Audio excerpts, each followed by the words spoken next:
روح يا أمي أقطف دوما أحلى الزهر سار تعطر كل البيت تنتظر قدومك يا أمي. کہ لوگ مجھے کہتے ہیں یار یہ کرکٹ کے آپ کیوں خلاف ہیں, میچ دیکھ رہے ہیں, تو بھائی کچھ بیسک چیزیں ہیں جس میں ہمارا آپ سے اختلاف ہے. جب وہ بیسک چیزیں سمجھ میں آئیں گی تو باقی ساری چیزیں بھی سمجھ میں آنا شروع ہو جائیں گی. میری کھلاڑیوں سے ملاقات بھی ہوتی ہے. ابھی اسلام آباد میں ایک کرکٹ کے بڑے مشہور کھلاڑی تھے, نام ذہن میں نہیں ہے, ان سے ملاقات ہوئی. وہ قومی ٹیم میں بھرتی ہوتے ہوتے رہ گئے. انہوں نے بتایا کہ میں ہر لحاظ سے تھا مگر کیوں نہیں ہوا, اس کی بھی وجوہات بتائیں جو بھی میں ممبر پہ بتانا مناسب.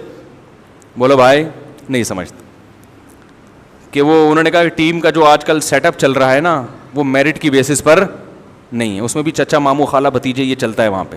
کیونکہ ہم لوگ کے یہاں تو ہوتے ہیں نا, انگریزوں کے یہاں ہر چیز میرٹ پر ہے کیونکہ ان کے یہاں چچا ماموں خالہ بھتیجے بولو بھائی ہوتے ہی نہیں ہے, تو وہ کیا, وہ ہر چیز میرٹ پر اس لیے لے کے چلتے ہیں.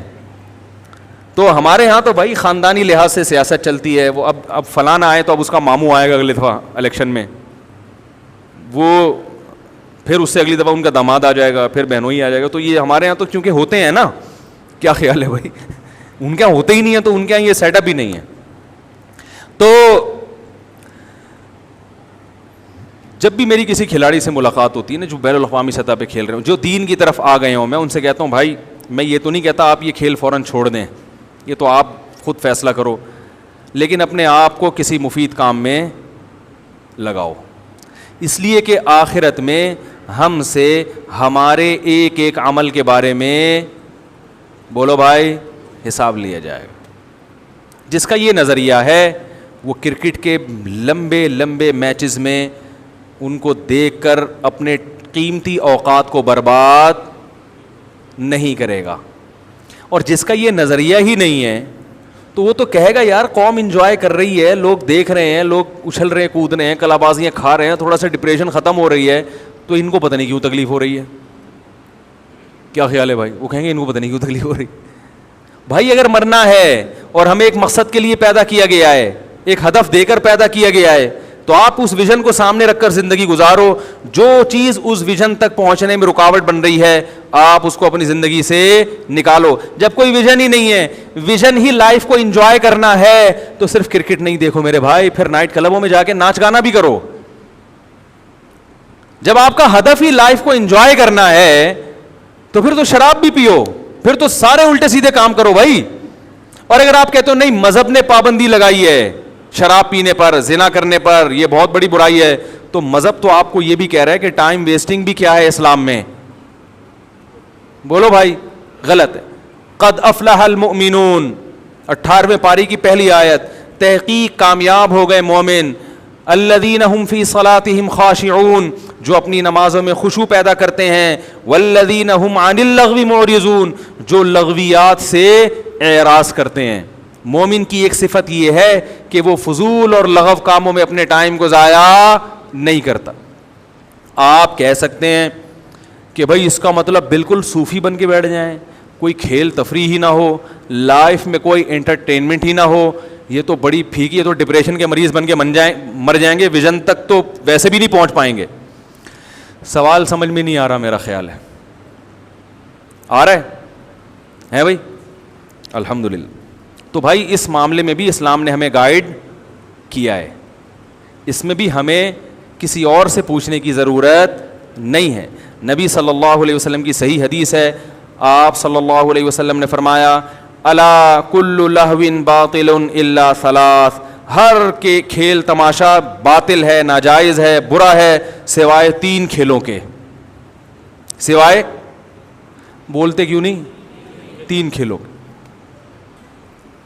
علماء نے لکھا ہے کہ وہ 3 کھیل بطور ایگزامپل کے, بطور مثال کے, مقصد صرف 3 کھیل نہیں ہے, یعنی ہر وہ کھیل جو اس طرح کا ہوگا وہ کیا ہوگا, جائز ہوں. تو اس میں 3000 کھیل بھی آ سکتے ہیں, کیونکہ یہ نبی صلی اللہ علیہ وسلم کی عادت طیبہ تھی کہ وہ عدد کے ساتھ چیز بیان کرتے تھے تاکہ وہ یاد ہو جائے.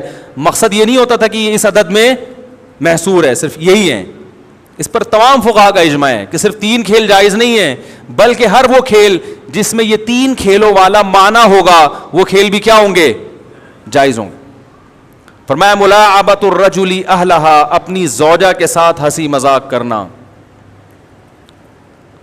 اس سے کیا ہوتا ہے؟ اس میں ٹائم بظاہر تو ویسٹ ہو بیٹھے ہوئے خام خامے لطیفے بازی چل رہی ہے، ادھر ادھر کی فالتو گیری چل رہی ہے ہیں بھائی، تو بظاہر تو ٹائم ضائع ہو رہا ہے، لیکن وہ ٹائم ضائع اس لیے نہیں ہو رہا کہ اس سے آپس کے تعلق، بولو نا بھائی، اب باہر بیٹھ کر آپ بہت گپے لگا دیں، یہ کر دیا وہ کر دیا، گھر میں آتے ہی آپ چنگیز خان نظر آ رہے ہیں دیکھنے سے، جیسے لوگوں کے ساتھ ہوتا ہے.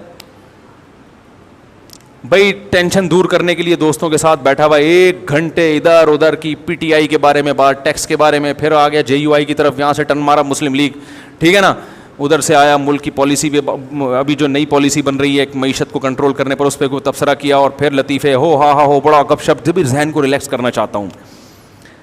گھر میں آتے ہی ایسے انٹری ایسے ہوتی ہے جیسے چنگیز خان کا بڑا والا بیٹا آ رہا ہے گھر میں.